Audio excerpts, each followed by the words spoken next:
Hello everyone, this is me Sathiya here. मैं आपके लिए लेके आई हूँ एक और रीडिंग जो कि होगी for whoever needs it. Topic reading का रहेगा you versus them in this connection. क्या चल रहा है इस कनेक्शन में आप दोनों के दरमियान में, वो जानेंगे हम इस रीडिंग में। और साथ में जानेंगे कि फ्यूचर ऑफ द कनेक्शन क्या होगा। So stay tune. और रीडिंग शुरू करने से पहले रिमाइंड करवाऊंगी कि ये एक जनरल रीड है, सबके साथ मैच कर भी सकती है और नहीं भी। सो जो बातें, जो मैसेजेस आपकी लाइफ में आपकी सिचुएशन से मैच करते हैं, आप उन मैसेजेस को पिक करो और बाकी सबको छोड़ दो। अगर आप पर्सनल रीडिंग्स चाहते हो पेपाल से या इसी पैसे से पेमेंट कर सकते हो। सिर्फ तभी रीच आउट करो ताकि आपका भी टाइम वेस्ट नहीं हो और मेरा भी। सो या let's dive into the read and देखते हैं कि क्या चल रहा है इस कनेक्शन में, you versus them and future क्या होगा इस कनेक्शन का। व्हेन आई से future I don't mean the ultimate future, coming future होगा, बट कभी कभी अल्टीमेट फ्यूचर भी दिख जाता है। सो या stay tune and let's find out कि आपके केस में क्या दिखता है। I am gonna divide the same deck into two half. इसमें से एक डेक, एक पाइल जो होगी वो आपकी एनर्जी होगी, एक पाइल जो होगी वो आपके पर्सन की एनर्जी होगी। So pick your side of the story, क्योंकि हो सकता है कि कुछ लोगों के लिए मुझे ये लगे कि ये आपकी एनर्जी है, बट ये आपकी नहीं, आपके पर्सन की हो, और ये आपके पर्सन, ये आपकी एनर्जी हो। So just switch the sides. जो भी सिचुएशन आती है उसमें आपकी साइड जो है, just pick your side and take the read. So first two cards of the piles are going to be the future of the connection. जो होगा फ्यूचर आप दोनों के कनेक्शन का, वो होगा पहले दो कार्ड्स, जिसको हम आते हैं एंड पे इंक्लूड करेंगे। So let's spread the cards here. देखें कि क्या चल रहा है इस कनेक्शन में। पहले स्टार्ट करते हैं इस वाली पाइल से। King of Swords, the Chariot, Knight of Cups, Page of Cups. इस पर्सन की energy, Temperance, Nine of Swords, Seven of Cups, the High Priestess. मुझे लगता है मेजॉरिटी लोगों में से ये आपकी एनर्जी होगी और ये आपके पर्सन की एनर्जी होगी। एंड टू बी ऑनेस्ट, मुझे लगता है कि एक सेकेंड, इस वाली पाइल का लास्ट कार्ड देखते हैं। बॉटम ऑफ द डेक है किंग ऑफ कप्स, ठीक हो क्या। एंड इस पाइल का लास्ट कार्ड है bottom of the deck S of swords. S of clarity कहने लगी थी, बट या that can be said, like S of clarity. बहुत ज़्यादा क्लैरिटी और अंडरस्टैंडिंग आने वाली है मेजॉरिटी लोगों के लिए, या चल रही है, वो प्रोसेस चल रहा है आपका राइट नाउ। अच्छा, coming back to the situation, मुझे लगता है कि आपका पर्सन राइट नाउ बहुत ज़्यादा आपको इग्नोर कर रहा है या फिर करने की कोशिश कर रहा है, चाहे आप इन टच हो, आउट ऑफ टच हो। ईदर वे ये पर्सन आपको लेकर इग्नोर करने की कोशिश कर रहा है या आपको अवॉइड करने की कोशिश कर रहा है to the max.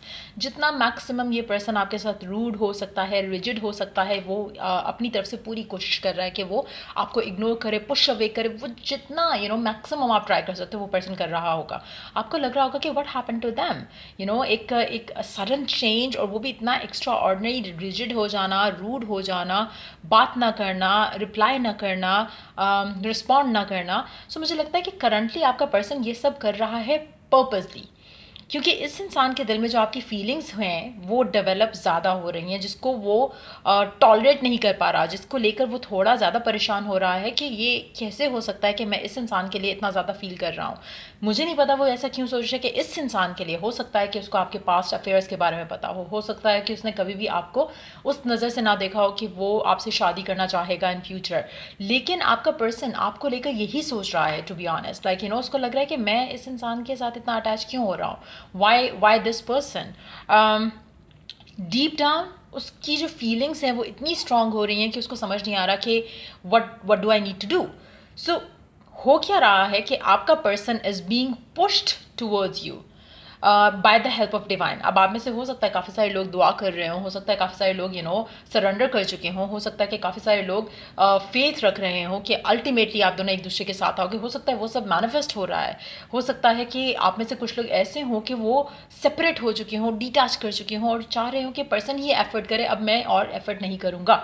So either way ये चीज़ आपके हक में बेहतर हो रही है, क्योंकि आपका पर्सन उसको समझ नहीं आ रहा कि क्या क्या हो रहा है उसके साथ। क्यों इतनी ज़्यादा वो फीलिंग्स आपके लिए फील कर पा रहा है, है जो कि शायद उसने कभी इमेजिन नहीं किया था कि ऐसा हो सकेगा। हो सकता है कि ही और she has been the one जो हमेशा कहते थे कि तुमसे तो मैं शादी कभी भी नहीं करूँगा, you need to move on. या हो सकता है वो आपको वर्बली बहुत दफ़ा ऐसा कह चुका हो जिससे आपको बहुत हर्ट हुआ हो और आपने फील किया होगा कि मैं इस इंसान को इतना प्यार करता हूँ या करती हूँ एंड ये पर्सन मुझे हमेशा इग्नोर करता है, फॉर ग्रांटेड देता है या मेरे प्यार को फॉर ग्रांटेड देता है। लेकिन अब वो चीज़ें बदल रही हैं उसके दिल में, इस कनेक्शन को लेकर चीज़ें जो हैं वो बदल रही हैं।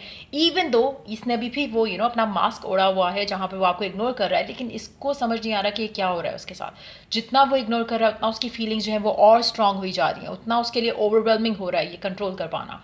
जहाँ पे हम आपकी बात करें, ये सिचुएशन होगी आपके पर्सन के एंड से क्या चल रहा है, वो रिजिड हो रहा है, रूड हो रहा है, शायद आपको इग्नोर कर रहा है, ब्लॉक कर रहा है, लेकिन डीप डाउन ये चल रहा है उसके अंदर। When it comes to you, मुझे लगता है you are tired, fucked up, fed up of being on the waiting side इस इंसान को लेकर। आपको लगता है कि शायद it's time for you to move on.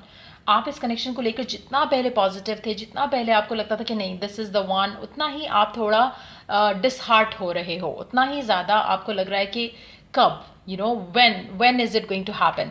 So majority लोगों के लिए मुझे लग रहा है कि आप कोशिश कर रहे हो कि आप इस इंसान के बारे में सोचना छोड़ दो।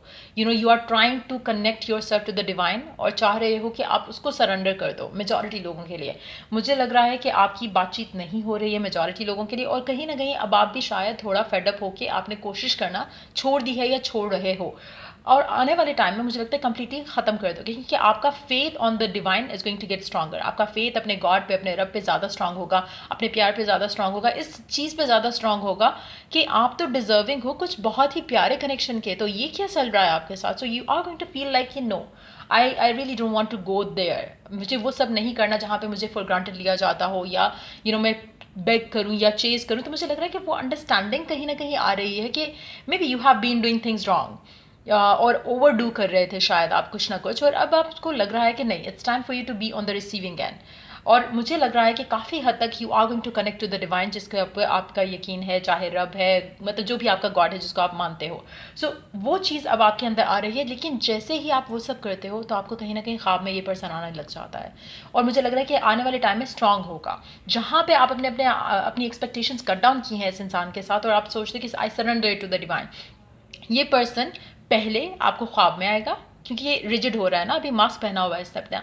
सो ये डायरेक्ट कांटेक्ट नहीं करेगा आपको, पहले ये आपको टेलीपैथिक मैसेजेस सेंड करेगा, अपने नॉट दैट कि पर्पसली करेगा, जस्ट दैट कि क्योंकि इसके ओवरवेलम हो रहे हैं इमोशंस, इससे कंट्रोल नहीं होंगे, तो ये नॉन स्टॉप आपके बारे में सोचेगा। जब ये नॉन स्टॉप सोचेगा आपके बारे में, तो ये ख्वाब में आपको अपने अपने दिल की जो बातें हैं वो कहेगा। जब वो भी वर्क नहीं करेगा, देन ये पर्सन ओपन अप करेगा अपनी फीलिंग्स को लेकर, अपने इमोशंस को लेकर, जो राइट नाउ ये आपके लिए फील कर पा रहा है, which is very strong, trust me, which is very strong. आपके एंड से अगर मैं देखूं तो मुझे लग रहा है कि आप काफ़ी हद तक you are just letting it be. आप कोई एफर्ट नहीं कर रहे हो, और ना ही आपको करना चाहिए, टू बी ऑनेस्ट। और इस तरह की सिचुएशन में स्पेशली जहाँ पर पर्सन बहुत ही ज़्यादा रिजिड हो रहा है towards you, towards like this connection, तो मुझे लगता है कि it's time for you to breathe out, just relax yourself up. So majority लोग ऑलरेडी वो कर रहे हैं, और अगर आप स्टिल नहीं कर रहे हो और स्टिल ये रीडिंग देख भी रहे हो, तो मुझे लगता है कि it's time for you to relax now. बहुत हो गया, बहुत एफर्ट हो गया आपके एंड से, बहुत परेशानियाँ हो गई, बहुत ज़्यादा स्ट्रेस्ड आउट हो गए। लेट इट बी, फोकस करो अपनी और चीज़ों के ऊपर, कनेक्ट करो विद योर डिवाइन। और जब मैं डिवाइन की बात करती हूँ, या जब मैं आपकी इनर सोल की बात करती हूँ, इट्स मोर लाइक कि try to have some inner peace. जिस तरह से भी आपको वो इनर पीस आता है, चाहे connecting to the God that you believe in, चाहे spending time in the nature, हर किसी के लिए, हर एक इंसान के लिए एक वो जो पीस है जो आना, वो डिफरेंट होगा। कुछ को मेडिटेशन से आएगा, कुछ को अपने हॉली प्लेसेस को विजिट करके आएगा, कुछ लोगों के लिए कुछ और तरह से आएगा। So it's gonna be like up to you, जिस तरह से भी आप इनर पीस ला सको। देन सरेंडर कर दो, इंटेंट करके सरेंडर कर दो, जो भी आपके हक में बेहतर होगा वो हो जाएगा। एंड मेजॉरिटी लोग जब सरेंडर करते हैं विदाउट गेटिंग फियरफुल कि पता नहीं क्या हो जाएगा, ओ माय गॉड कुछ नेगेटिव हो जाएगा, नो, आपका फेथ इतना स्ट्रांग होना चाहिए इन योर रब कि आपको लगे कि सब कुछ परफेक्ट होने वाला है। अब आपकी टेंशन्स, वरीज जो हैं, एंग्जाइटीज़ जो हैं, ख़त्म हो गई हैं। कुछ अच्छा या जो आप एक्सपेक्ट कर रहे थे वो या उससे भी बहुत अच्छा होने वाला है।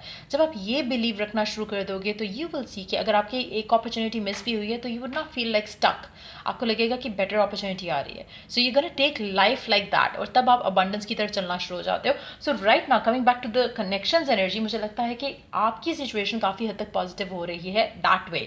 आपको बहुत ज़्यादा क्लैरिटी आ रही है कि कहाँ चीज़ें आप शायद गलत कर रहे थे हो और अब आप मुझे लगता है आइसोलेशन वाली साइड पे जा रहे हो, आप डिटैचमेंट वाली साइड पे जा रहे हो मेजॉरिटी लोगों के लिए, और आपका पर्सन आपकी तरफ आ रहा है। इट्स मोर लाइक जब आप उसको ट्राई कर रहे थे तो वो अपना दरवाज़ा बंद कर रहा था आपके ऊपर। अब वो क्या कर रहा है कि अब आप ट्राई नहीं कर रहे हो तो ये सोचेगा, दरवाज़ा खोल के देखेगा कि what's going on, why this person is not coming. So वो एनर्जी डेवलप हो रही है कनेक्शन के अंदर राइट नाउ। लेट्स सी कि कमिंग फ्यूचर में क्या होने वाला है। पर्सन आएगा और कनेक्शन को आगे ले जाने की बात करेगा, चाहे वो आपसे अपनी फीलिंग्स एक्सप्रेस करे, चाहे वो प्रपोजल दे। मुझे लगता है कि काफ़ी हद तक you are very close to get back with your soulmate, चाहे वो कोई भी है। इट्स मोर लाइक आपके कनेक्शन को अगर मैं बात करूँ तो मुझे लगता है कि it has always been there. ये पर्सन जो भी है आपका, अगर आप सिंगल हो तब भी ये रीडिंग देख रहे हो और आपकी लाइफ में कोई भी नहीं है, सो आपका पर्सन ट्रस्ट मी आने वाला है आपकी तरफ। आपने शायद एक्सपेक्टेशन अपनी छोड़ दी हो, आपने शायद अपना एक डिज़ायर छोड़ दी हो कि शायद ही मेरी शादी होगी, शायद ही मुझे कोई पर्सन मिलेगा, ये वो। लेकिन जैसे ही आपने वो एक सरेंडर की एक ख्वाहिश, तो देन ये पर्सन आपकी लाइफ में आने वाला है। And to those of you जिनके साथ ऑलरेडी ये कनेक्शन चल रहा है एंड ये सिचुएशन डेवलप है और ऑलरेडी चीज़ें ऐसी हो रही हैं, मुझे लगता है you are very close to receive a message proposal from this person. ज़्यादा से ज़्यादा अगर मैं डिले कहूँ तो 3 महीने से ज़्यादा डिले नहीं होगा और ये पर्सन ओपन अप करेगा। लेकिन अगर आप फिर से पागल हो जाते हो, अगर आप फिर से वही सब करते हो जो आप करते आए हो, इट्स नॉट गोना हैपन। ये उन लोगों के लिए है जिनका connection with the divine is going to get stronger. Faith इतना स्ट्रांग होगा कि आपको चेज करने की ज़रूरत नहीं पड़ेगी। आप सिर्फ इंस्पायर्ड एक्शंस लोगे जो आपको लगेगा कि नहीं, you are being guided to take that action. Fearful action कोई नहीं होगा आपका। तब ये चीज़ें आपकी लाइफ में आगे आना शुरू हो जाएंगी। मेजॉरिटी लोगों के लिए मुझे लगता है कि you are very close to that. लेकिन मैक्सिमम भी अगर मैं टाइम कहूँ, अगर आप सिंगल भी हो और अगर आपकी लाइफ में भी फिलहाल कोई भी नहीं है, मैक्सिमम 3 मंथ्स का टाइम फ्रॉम नाउ एंड आप अपने सोलमेट के साथ होगे। और मेजॉरिटी लोगों के लिए ये पर्सन जिसके लिए आप ये रीडिंग देख रहे हो, मुझे लगता है कि ये पर्सन आपको प्रपोज करेगा with the next 3 months time. लेकिन आपके एंड से कोई एफर्ट नहीं है इसमें। ट्रस्ट मी, अगर आप एफर्ट कर रहे हो to talk to them, to pursue them, to chase them, it's not going to happen for you. So this is what is happening. Coming future mein you are on the receiving end of a message, commitment, proposal, और ये stable offer है, ये engagement या commitment से कम तो कुछ नहीं है। So be prepared कि ये होने वाला है इस कनेक्शन में। लेकिन अगर आप ऐसे ही रहोगे तो let this person try to come to you in your dreams. अपने पर्सन को आने दो, अपने ख्वाबों के थ्रू आपको मैसेज कन्वे करने दो, लेकिन रिप्लाई नहीं करो, रिस्पॉन्ड नहीं करो। ये ना फील करो कि ओहो हो मुझे उसको मैसेज करने की ज़रूरत है, वो शायद ये कहना चाह रहा है, वो कहना चाह रहा है। Let them take action. जब आप ये डिसीजन ले लो ना कि नहीं, this time they have to be the one, वो आएंगे, वो मैसेज करेंगे, वो कांटेक्ट करेंगे, वो आपको प्रपोज करेंगे। So that's what you need to do. So ये थी रीडिंग आप लोगों की। अगर आपको हेल्प किया हो, गाइड किया हो, तो लाइक शेयर सब्सक्राइब जरूर करो। तो let is the next reading आप लोगों के लिए। Take care, bye.